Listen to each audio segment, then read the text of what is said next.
Hey guys, make sure to stand till the end. We'll explain why it's super important to test fuses and relays and not to just assume that a fuse is good or bad, because that may cost you thousands of dollars in repairs.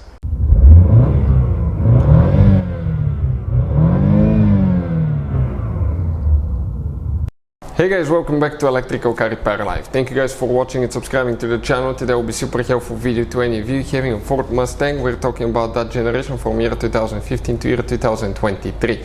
If you have a problem where the radiator fan stays on, it doesn't turn off, stay with us guys, we'll explain what can easily cause that. It could be a sensor, and it could be 3 relays that you need to check guys. If one of them is stuck, that can cause the radiator fan to be staying on and not to turn off. All that will be covered in this video today. In addition, we'll talk where you can buy cheap fuses, relays, that way don't waste your money, and why it's important to test fuses and relays.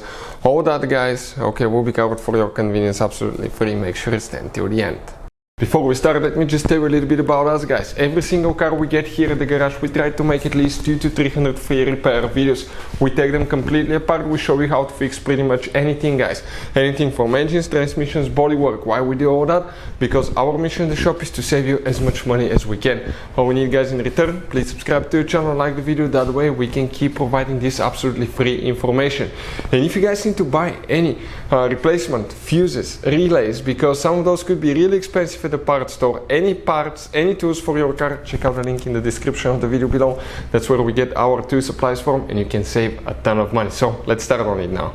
So what can cause the radiator fan to be stuck on, to stay on guys, and not to be able to turn off? First, if you guys have a bad coolant temperature sensor that reads the coolant temperature on the cylinder heads guys, if that sensor is bad, it will cause the radiator fan to stay on.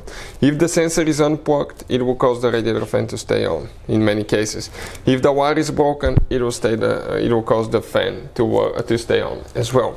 But there could be something as simple as going in that fuse box, open it here, and you can see guys, you have the fuse numbers and the relays here, and that layout here corresponds to what we have there.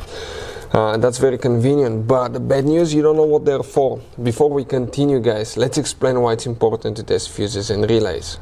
It is guys very important to test fuses and relays. On those fuses you cannot clearly see if they're burnt or not, especially you can see in the J-case fuses as well.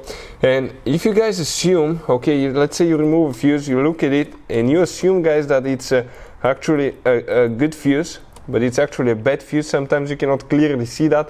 What can easily happen guys at that point, you can put the bad fuse in and you start replacing parts and tools that you don't need to, so you lose your time, you lose your money to fix a problem that doesn't exist, when all we had to do is test the fuse and replace it. We'll put a link to a special video that will teach you how to test fuses, how to check relays very easily as well guys. So check it out, it will be in the description of the video below.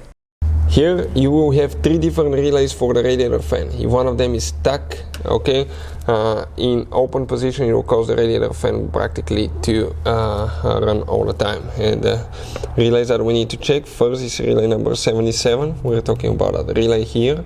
Then we need to check relay 89, that one here. And then you need to check relay 91.